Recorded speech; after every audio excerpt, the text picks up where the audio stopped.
Ang balita natin ngayon ay mukhang itong si Mikey Williams daw ayon dito sa lumabas sa Spin PH ay ayaw pumirma dito sa Converge Fiber Xers. At ang dahilan as usual gaya ng inaasahan nyo ay hindi sila magkasundo doon sa salary. At ngayon daw ay wala nang kumakausap dito sa kampo ni Mikey at ng Converge, hindi na sila nag-uusap. At dahil dito marami nagsasabi na nagkamali itong management ng Converge at hindi nila inalam. Dapat bago nila tinreat si Jordan Heading, kinausap muna nila yung kampo ni Mikey para alam nila kung magkano ang hihilingin nito. Ngayon, ang problema, kapag hindi naglaro si Mikey Williams, problema na yan ng Converge. So, ang pwedeng gawin ng Converge ay i-trade na lamang yung rights nitong si Mikey Williams dito sa SMC kapalit ni Joshua Monson o kaya ni Christian Stan Hardinger. Kapag ginawa yan yan na lang ang last choice ng Converge talaga kung ayaw maglaro sa kanila ni Mikey Williams. Provided syempre na itong si Christian Stan Hardinger ay gusto pa rin maglaro ngayon dahil retired na yan. Kaya yan ngayon ang problema nitong Converge Fiber Xers. Ngayon, kung itong si Mikey Williams ay talagang ayaw, tandaan natin, itong si Mikey Williams, ang pinirmahan niyang kontrata doon sa Converge, yung Uniform Players Contract. Ibig sabihin, yung rights ni Mikey ay nandito na sa Converge. Pero wala pa silang pinipirmahan na actual contract pagdating dito sa kanyang salary. Kaya nga ngayon, itong si Mikey Williams, ayon doon sa mga reports, ay baka sa SMC na mapunta dahil baka yun lang talaga ang makapagbayad doon sa salary niya. So malamang mangyayari dyan, si Mikey Williams iti-trade sa Terra Firma kapalit ng rights ni Stan Hardinger. At ito naman si Mikey dadalhin dito baka sa San Miguel, Ginebra or Magnolia. Posible rin na baka si Joshua Monson ang makapalit nitong si Mikey Williams. Ang maliwanag dito, nagkamali ang Converge Fiber Xers at hindi nila inalam kung itong si Mikey Williams pala ay maglalaro talaga o hindi. Samantala naman, ang susunod nating balita, itong TNT Tropang Giga ngayon, medyo delikado yung lagay dahil laglag na sila dito sa twice to beat advantage. Hindi na sila uubra dyan pagkatapos nilang matalo sa Meralco.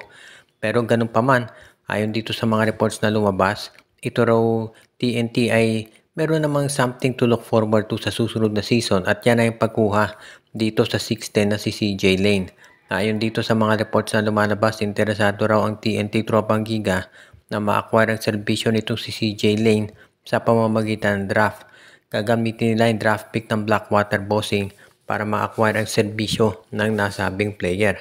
Kapag ito ay natuloy, sigurado na magiging mas malaki ang frontcourt nitong TNT Tropa. Plus, alam natin si CJ Lane na kapag lalaro yan ng multiple positions. So, pwede rin yan maging stretch 4 nitong si Coach Chot Reyes.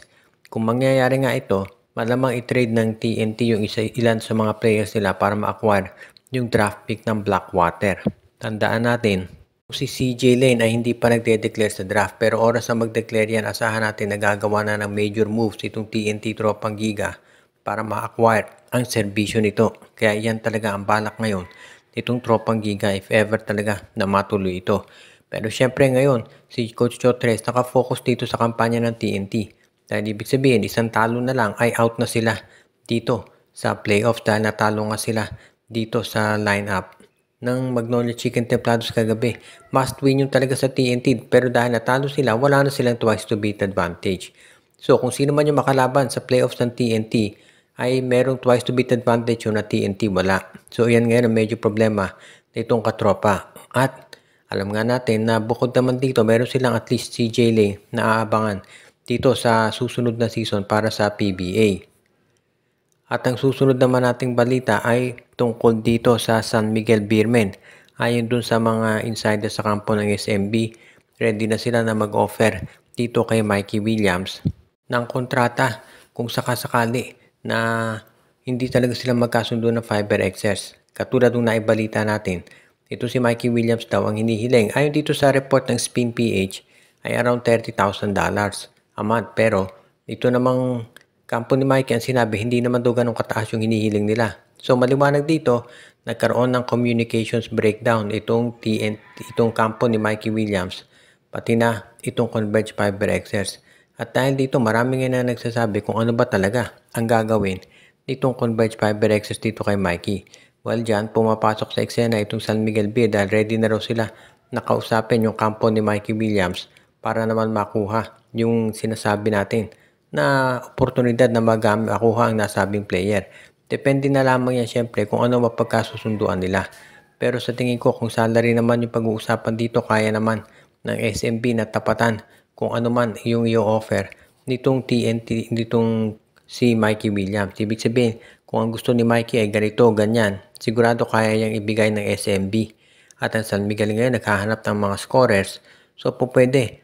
Ngayon, pagdating sa trade, malamang ang i-offer, mangyari dyan, 3-team trade. Iti-trade ng Converge itong si Mikey Williams dito sa Terra Firma para sa rights kay Stan Hardinger.